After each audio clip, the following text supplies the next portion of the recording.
yang diturunkan kepada Nabi Muhammad SAW dengan perantaraan malaikat Jibril dengan lafaz Arab yang ditulis dalam mushaf yang membacanya dinilai sebagai ibadah. Unsur-unsur pokok yang mutlak harus terkandung dalam pengertian Al-Quran adalah meliputi hal-hal sebagai berikut.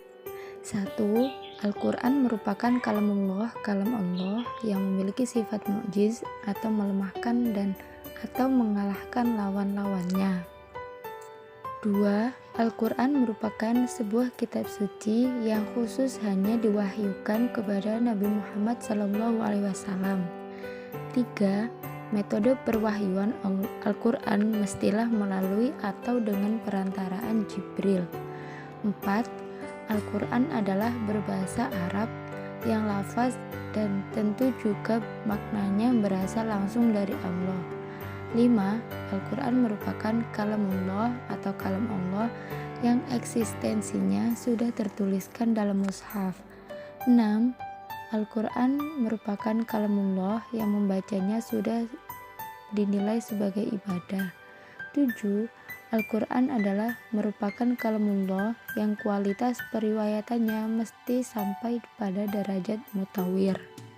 Sebagai sebuah prinsip mendasar bahwa seluruh umat Islam telah sepakat bahwa Islam yang disampaikan oleh Nabi Muhammad SAW adalah merupakan agama yang telah sempurna dan bahkan sebagai yang paling sempurna.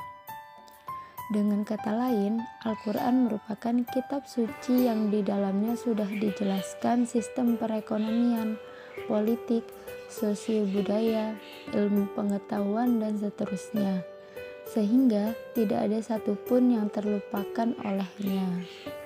Al-Quran diturunkan Allah kepada Muhammad dalam rentang waktu sekitar 23 tahun. Periode Mekah selama 13 tahun dan sisanya 10 tahun periode Madinah.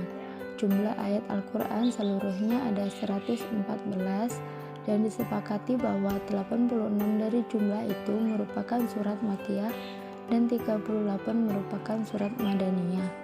Apabila ditinjau dari segi jumlah ayat, Al-Quran memuat 6.236 ayat. 4.780 ayat atau 76,65% daripadanya adalah ayat-ayat Makkiyah. Al-Quran tidak memberikan ketetapan tentang berbagai sistem dalam kehidupan sosial bermasyarakat.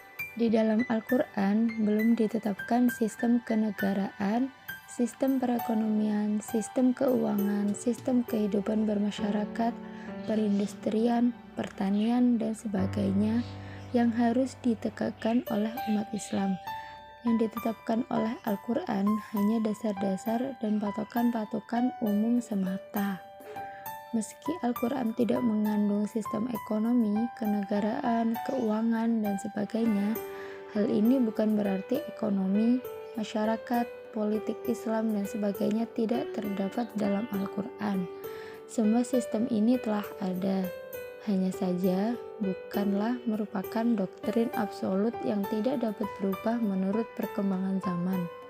Semua sistem itu merupakan hasil ijtihad dan karenanya lebih merupakan hasil pikiran manusia, sehingga ia dapat berubah dan dirubah. Yang dimaksudkan dengan istilah otentisitas Al-Quran di dalam pembahasan ini adalah bahwa Al-Quran yang ada pada kita sekarang ini benar-benar telah terpelihara keasliannya, sehingga keberadaannya tetap otentik atau murni. Dengan demikian, Al-Quran itu murni, asli, tanpa ada perubahan, penambahan, atau pengurangan sedikit pun.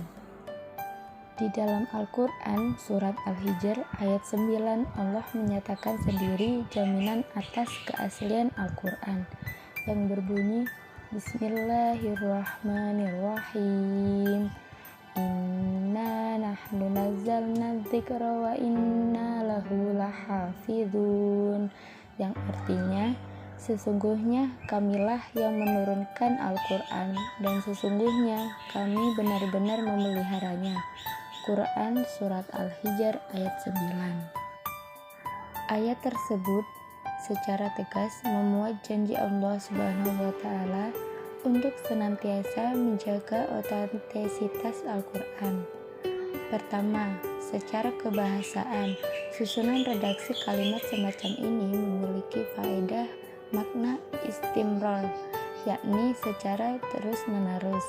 Kedua, dipergunakannya kata inna sebagai kata ganti bagi Allah dalam penggalan ayat itu, menunjukkan betapa perlunya ada keterlibatan manusia di samping Allah dalam pelaksanaan tugas memelihara otentisitas Al-Quran itu. Atas dasar kedua hal ini, dapatlah dipahami bahwa Allah senantiasa menjaga otentisitas Al-Quran sampai akhir zaman. Hanya saja, dalam aktivitas memeliharanya itu, Tuhan menuntut kepada manusia agar ikut berperan aktif di dalamnya.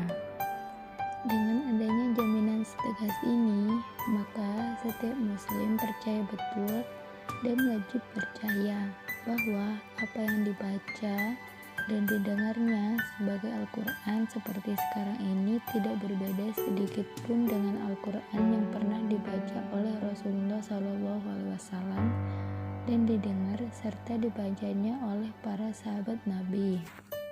Bukti otentisitas Al-Quran dilihat dari ciri-ciri dan sifatnya. Yang pertama yaitu keunikan redaksi Al-Quran, dan yang kedua kemukjizatan Al-Quran. Bukti otentisitas Al-Quran dilihat dari aspek kesejarahannya. Yang pertama, masyarakat Arab yang hidup pada masa turunnya Al-Quran adalah masyarakat yang tidak mengenal baca tulis, sehingga satu-satunya andalan bagi mereka adalah hafalan.